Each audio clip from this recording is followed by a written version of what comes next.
The Nintendo 64 has a special place in the hearts of gamers, and it's too bad that lots of gamers insult the system for the pettiest reasons.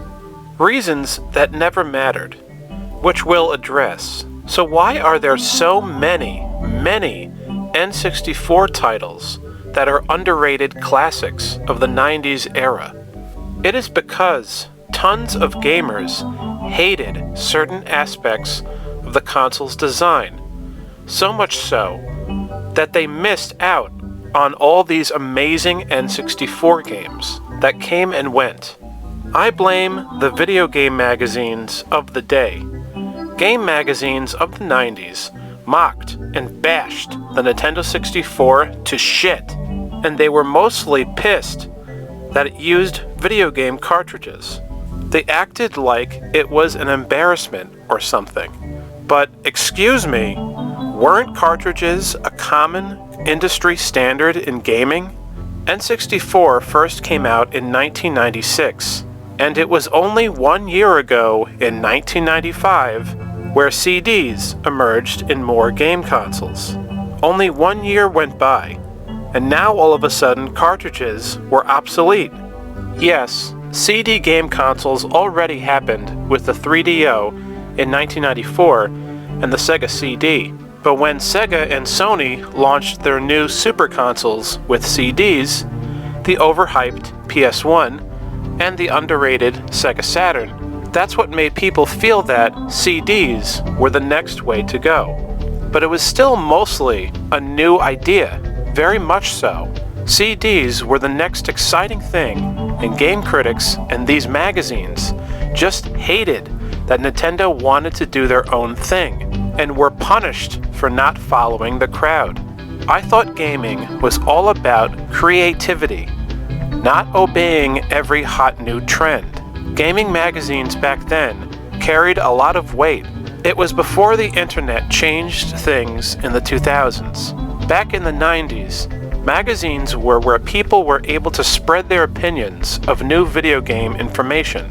When they slandered the N64, people listened, and because of this, many people skipped out on the N64's life, and this left tons of great N64 games unplayed, undiscussed, and considered unimportant compared to the PS1. They treated the PS1 like it was the console for adults, and acted like the N64 was really meant for little kids. This is the same console that has Perfect Dark, GoldenEye, Doom 64, Mortal Kombat 4, Road Rash 64, Hybrid Heaven, Duke Nukem 0 Hour, and Mace the Dark Age, by the way. But I don't know where this idea came from, that if they weren't super mature video games, then they really weren't important, and were probably a waste of time, and all that. The sheer amount of gamers that missed out on the other glorious N64 games is staggering. It's an injustice to gaming. It turned into a thing where the Saturn and PS1 controller was now viewed as the standard in controllers, and any other game controller that tries to be different was viewed as being stupid. Even to this very day, the Nintendo 64 is viewed as a failure because it sold 32 million consoles and the PS1 sold 102 million consoles. Because apparently, sales numbers alone is what determines what makes a game console a failure. I thought it was about the greatness of the game library and whether the console influenced anything in gaming. Well, the N64 influenced heavily 4-player gaming experiences.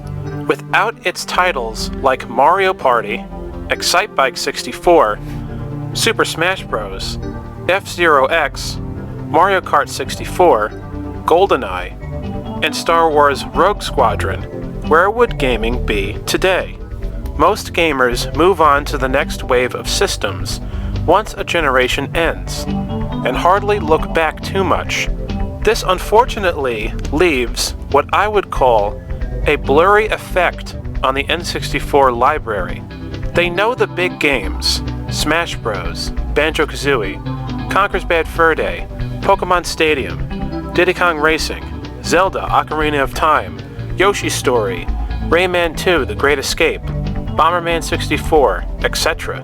But do they know Tonic Trouble, Snowboard Kids, Dr. Mario 64, Flying Dragon, Jet Force Gemini, Mickey Speedway USA, and Goemon's Great Adventure?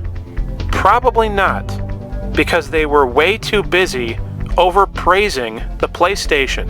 The N64 deserved more fanfare back then, and it still does to this very day in 2026. It earned it.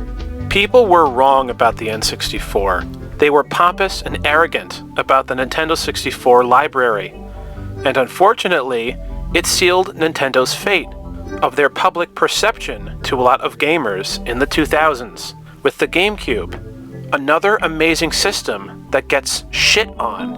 All the gamers that understood greatness, loved, and played the Nintendo 64 and the GameCube in their day, and didn't allow petty slander to affect how they felt gaming should be.